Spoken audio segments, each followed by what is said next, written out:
Kita ke sorotan lainnya, Saudara. Capres nomor urut 1 Anies Baswedan hari ini batal berkampanye di Polewali Mandar, Sulawesi Barat. Anies sebut kendala teknis transportasi jadi penyebabnya. Melalui videonya, Anies Baswedan menyebut kendala transportasi jadi alasan batalnya agenda kampanye hari ini, yakni penerbangan dari Mamuju ke Polewali Mandar tak tersedia. Selanjutnya Anies Baswedan meneruskan kampanye ke Kendari, Sulawesi Tenggara hari ini. Mamuju, dari Mamuju kemudian ke Polman. Ternyata tadi malam kami mendapat kabar ada kendala teknis sehingga transportasi dari Mamuju menuju Polman ternyata tidak tersedia. Karena itulah kemudian terpaksa sekali kami tidak bisa mampir ke Polman untuk bertemu, untuk berinteraksi dan menyelenggarakan silaturahmi seperti yang kita rencanakan. Karena itu lewat pesan ini saya menyampaikan salam perjuangan untuk semuanya. Mungkin saja badan kita tidak berjumpa, tapi hati kita selalu bersama. Calon Presiden nomor urut 2 Prabowo Subianto merespon ucapan Anies Baswedan yang menyinggung soal kepemilikan lahan seluas 340.000 hektar di depan Capres. Prabowo menyebut lahan itu sebagai tanah hak guna, bukan milik pribadi. Menurut Prabowo, lahan itu digunakan untuk menggarap proyek food estate. Prabowo juga menyebut pernyataan Anies Baswedan tidak layak dibawa ke dalam debat.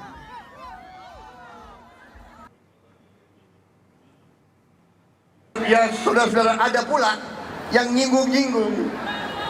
Punya tanah berapa, punya tanah ini. Gitu.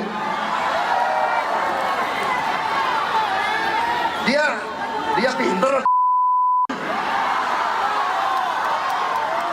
Dia ngerti nggak ada HGU,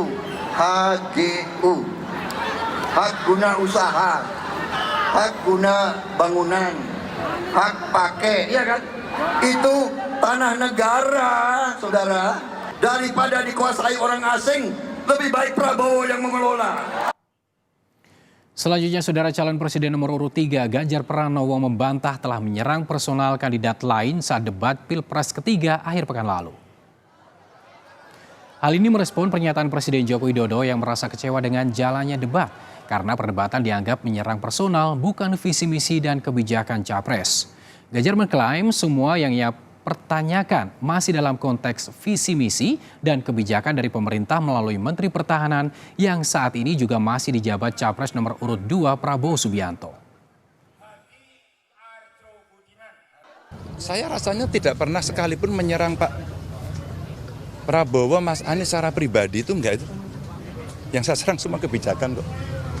Karena saya memang akan mengedukasi. Enggak ada kaitannya dengan visi misi, semua yang saya sampaikan visi misi. Bagaimana diplomasi internasional kita, bagaimana kelembagaan kita, bagaimana kita fitting pada kondisi hari ini, sehingga kalau dari sisi luar negeri, ini alat yang kita pakai untuk kepentingan dalam negeri dan fokus pada ekonomi. Itu bukan visi-visi. Kita mau ciptakan lapangan kerja banyak kok.